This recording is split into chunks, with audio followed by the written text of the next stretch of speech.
My husband's family said I didn't deserve time off to bury my father, so I chose what they never expected. The call came at 4:17 a.m. I remember the time because I stared at my phone long after it stopped ringing, watching the glowing numbers blur through my tears. "Your father passed peacefully in his sleep," my aunt said softly from the other end of the line. Peacefully? There is nothing peaceful about losing the one person who loved you without conditions. My dad had raised me alone after my mother died. He worked 2 jobs, skipped meals, and pretended he wasn't tired so I could go to college, so I could dream bigger than the tiny town we came from. And now he was gone. I sat up in bed, shaking. My husband, Ryan, stirred beside me. "What's wrong?" he mumbled. "My dad," I whispered. "He's gone." Ryan froze, then he sighed. Not a gasp, not a hug. A sigh. "I'm sorry," he said after a moment, already sitting up and checking his phone. "That's terrible timing." Terrible timing. I didn't know then that those 2 words would echo in my head for months. Part 2, asking for 4 days. The funeral was scheduled for 4 days later. My family lived 3 states away. I needed time to travel, arrange things, and say goodbye. 4 days. I worked for Ryan's family business, a logistics company his parents owned. I wasn't just an employee, I was family, or so they always said. I emailed my mother-in-law, Linda, and followed up with a phone call. "Linda," I said carefully, "my father passed away. I need 4 days off for the funeral." There was silence. Then she said, "4 days is a lot." I blinked. "My dad died." "Yes, and we're very sorry," she replied, her tone clipped. "But we're in our busiest quarter. Ryan's brother is already taking time off next week. Someone has to be responsible." Responsible. "I can work remotely part of the time," I offered. "Evenings, nights, whatever you need." She sighed. "This is a family business. We expect commitment." My stomach dropped. "So you're saying no?" "I'm saying you need to decide what matters more," Linda said. "Work or family?" I laughed, a broken sound. "My father is family." "Well," she said coolly, "so are we." Part 3, the family meeting. That night, Ryan sat across from me at the kitchen table, while his parents and brother joined on speakerphone. It felt like a trial. "We're not being heartless," his father said, "but funerals are 1 day, you don't need 4. I clenched my hands. "He's being buried. I'm his only child." Ryan's brother scoffed. "People die. Life goes on." Ryan didn't say a word. I looked at my husband. "Are you okay with this?" He hesitated. That hesitation told me everything. "I just think," he said slowly, "my parents are right about priorities." Something inside me cracked.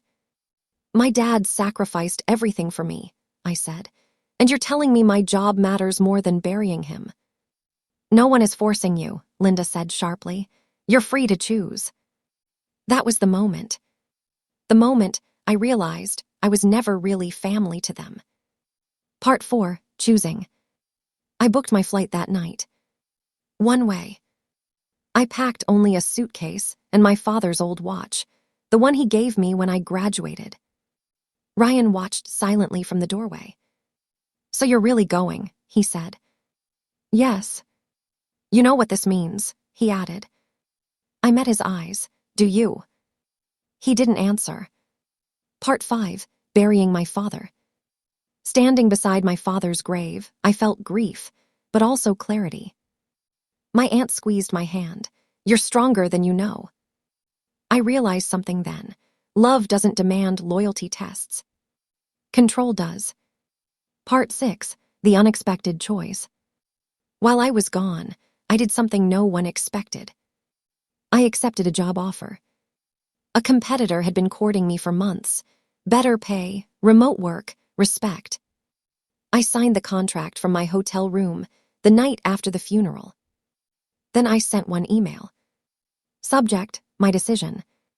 I choose family, starting with myself. Part 7, the fallout. The calls came immediately. Linda begged. Ryan yelled. His father threatened legal action over non-compete clauses that didn't apply. Too late. When I returned home, Ryan asked, "You really threw everything away?" I shook my head. "No, I finally stopped letting you take everything from me." Part 8, Divorce Papers. I filed within the month. Ryan was shocked.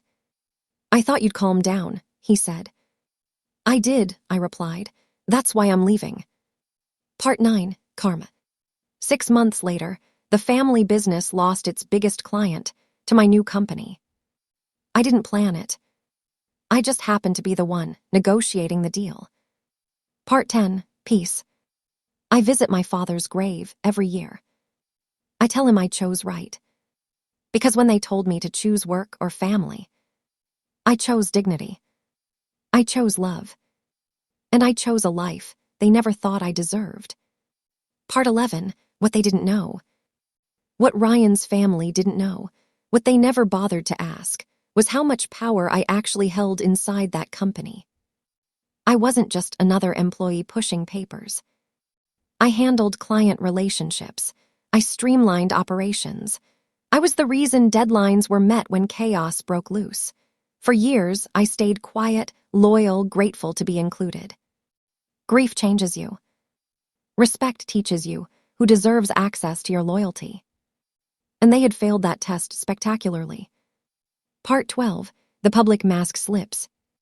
2 weeks after I resigned, Linda called me again.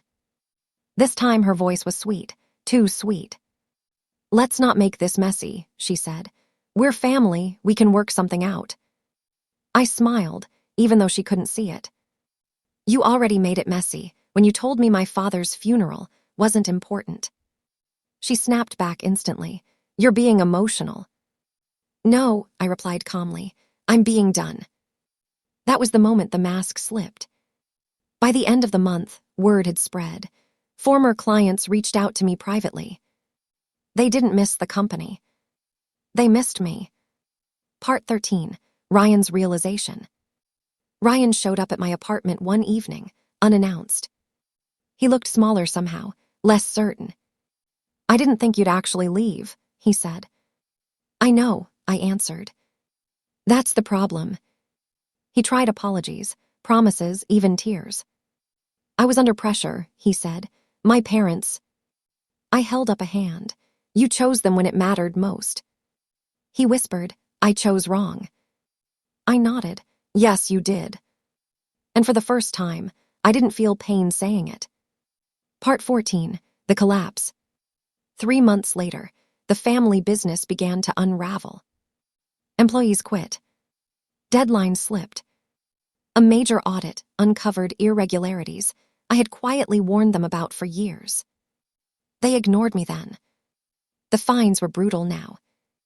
Ryan's brother blamed everyone but himself. Linda blamed me. "You poisoned the well," she accused in a voicemail. I deleted it without replying. Silence is powerful when you finally have peace. Part 15, Courtroom Closure. The divorce was quick. Ryan didn't fight me. In court, the judge asked if reconciliation was possible. Ryan looked at me hopefully. I looked at the floor. "No," I said, "there's no trust left." The gavel came down. Marriage over. Freedom granted. Part 16, 1 year later. 1 year after my father's funeral, I stood at his grave again. This time, I wasn't broken. I told him everything. About the new job, the new apartment, the quiet mornings filled with sunlight instead of anxiety. "I finally learned," I whispered, "that love doesn't punish you for grieving." The wind moved through the trees like an answer. Part 17, The Last Choice. Sometimes people ask if I regret it. The marriage, the job, walking away. I always say the same thing. They gave me an ultimatum. Work or family. What they never expected was that I'd choose myself. The end.